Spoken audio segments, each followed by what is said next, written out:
Okay, in this lecture I'm going to show you how to manage your files in Camtasia Studio. There are two main ways to bring a file into your workspace on the desktop.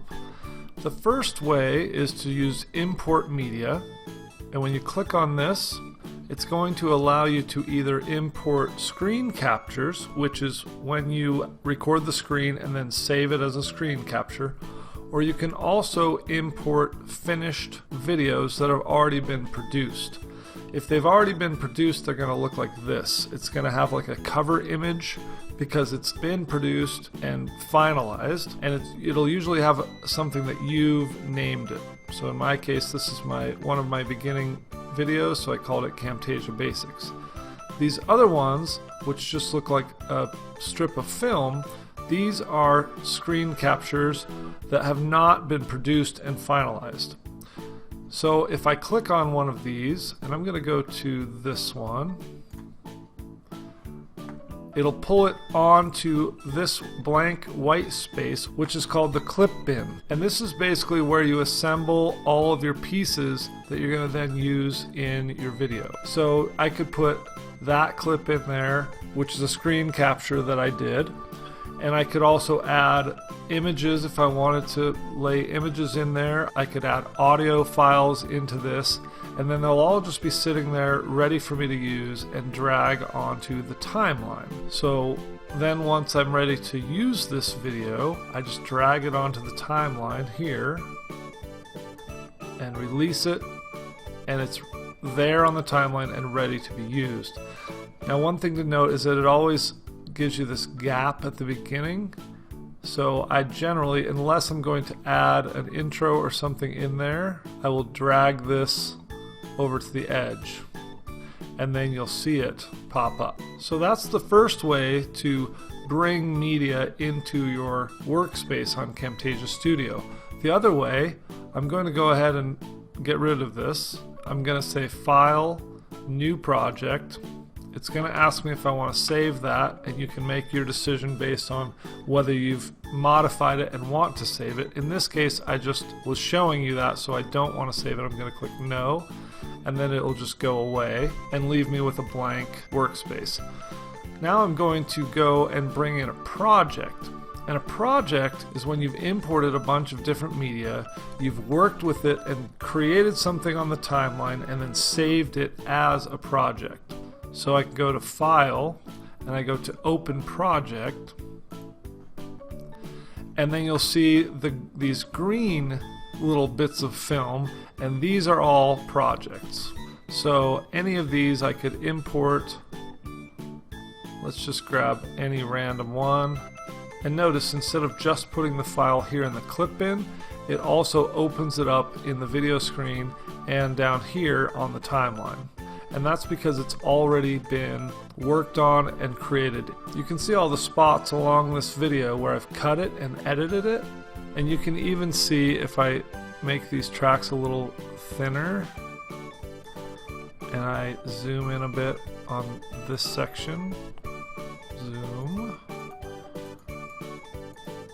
you can even see that there are additional clips that I've added in during the editing on this second track. So that's why this is a project. There are all kinds of different things going on here that are all collected into one project and saved together. So then if you're working on a project like this and you want to save it, then you go to File and you do Save Project As, and then you can create a new project and save it as whatever you want it to be.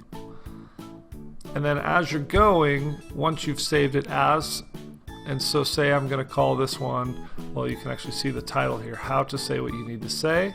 So I would save it as that project, and then as I'm working on this project, I'd go in and click File and Save Project to save the work that I've done.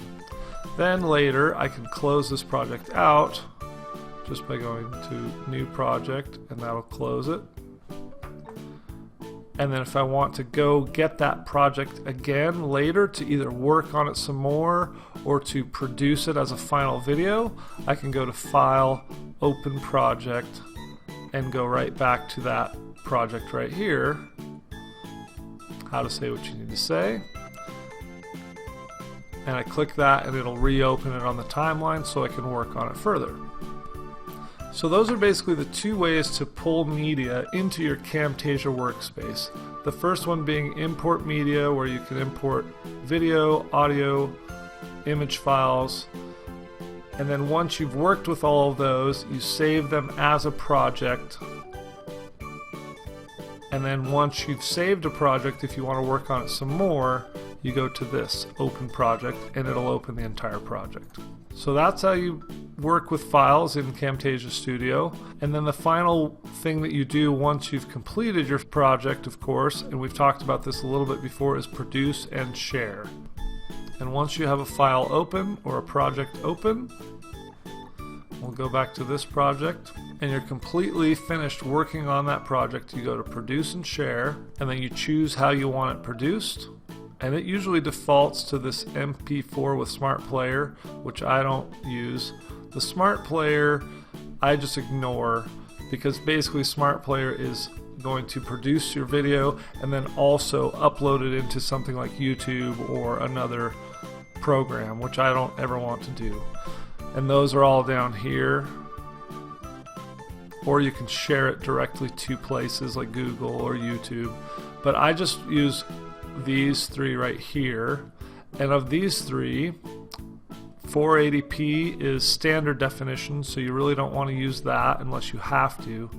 1080p is very high definition, but it's a little bit higher definition than Udemy is comfortable working with, so I don't really recommend that either. I've done that in the past with some mixed results. Maybe in a few years they'll have 1080p, but for now you want to go with 720p. So you produce your video at 720p, click on that.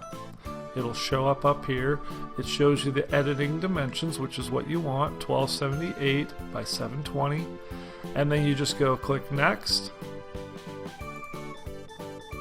It's going to ask you where you want to have that saved, and it will add subfiles. I don't really like that because I like to organize them myself, so I unclick that button. Click that. Obviously this is a study skills course. I don't want it saved in there, so I'm going to navigate to my Camtasia Udemy course,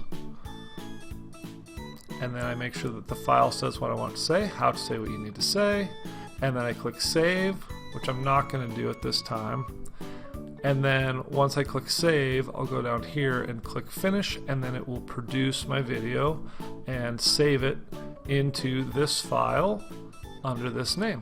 So those are three very important ways that you can manage your files in Camtasia.